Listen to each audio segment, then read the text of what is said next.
गुजरात के कुछ इलाकों में बारिश से कई लोगों की जान गई है, काफी क्षेत्र प्रभावित है। दक्षिण गुजरात, साउथ गुजरात के हमारे नवसारी, व्यारा, सोनगढ़ से लेके सेंट्रल गुजरात में बोरसद ले ले या सौराष्ट्र में पोरबंदर, जूनागढ़ का घेड़ या द्वारका तक बहुत बड़े पैमाने पे बारिश से लोग प्रभावित है। किसानों की फसल पूरी तरह से बर्बाद हो गई है, खेतों में पानी भर गया है। और उपसभापति महोदय, जो गुजरात के नगरों के हाल हैं वो किसी भी सोशल मीडिया पे, क्योंकि वो मेन मीडिया में कम आता है, पर सोशल मीडिया पे आप अगर देखेंगे तो गुजरात के नगरों की हालत पूरी तरह से खराब है। और इसकी वजह यह है उपसभापति महोदय कि जो स्ट्रॉम ड्रेनेज वाटर का हर साल मॉनसून से पहले काम होना चाहिए, वहां भय मुक्त भ्रष्टाचार हो रहा है, भय मुक्त भ्रष्टाचार।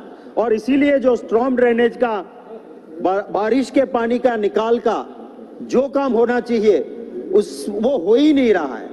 नेचुरल वे में पानी जो बाहर निकलना चाहिए, honourable supreme court and high court has time and again said कि इसमें कहीं रोक नहीं होनी चाहिए। गुजरात में ऐसी जगहों पे आशीर्वाद है उन सत्ताधीशों के कि वो जगह जो है उसके ऊपर अनऑथोराइज कंस्ट्रक्शन बन गए हैं, तो नेचुरल वे में पानी निकल नहीं सकता है। उपसभापति महोदय, डिजास्टर मैनेजमेंट एक्ट के प्रावधान है रेस्क्यू, रिलीफ एंड रिहेबिलिटेशन, खोज एंड बचाओ, राहत दो और पुनर्वास करो।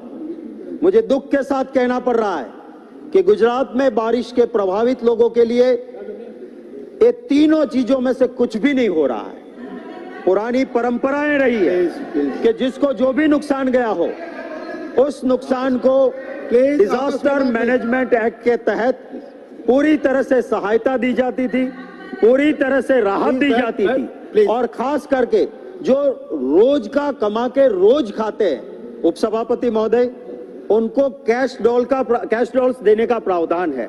मुझे दुख है कि बारिश के चलते हर रोज कमा के हर रोज खाने वाला जो मजदूर है, उस मजदूर को कैश डॉल्स जिस तरह से देना चाहिए वो नहीं दिया जा रहा है। और इसी को चलते मेरी आपके जरिए सरकार को गुजारिश है कि डिजास्टर मैनेजमेंट या एनडीआरएफ का काम सेंट्रल गवर्नमेंट भी देखती है और उसका शेयर भी जाता है, तो गुजरात के लोगों के साथ न्याय होना चाहिए।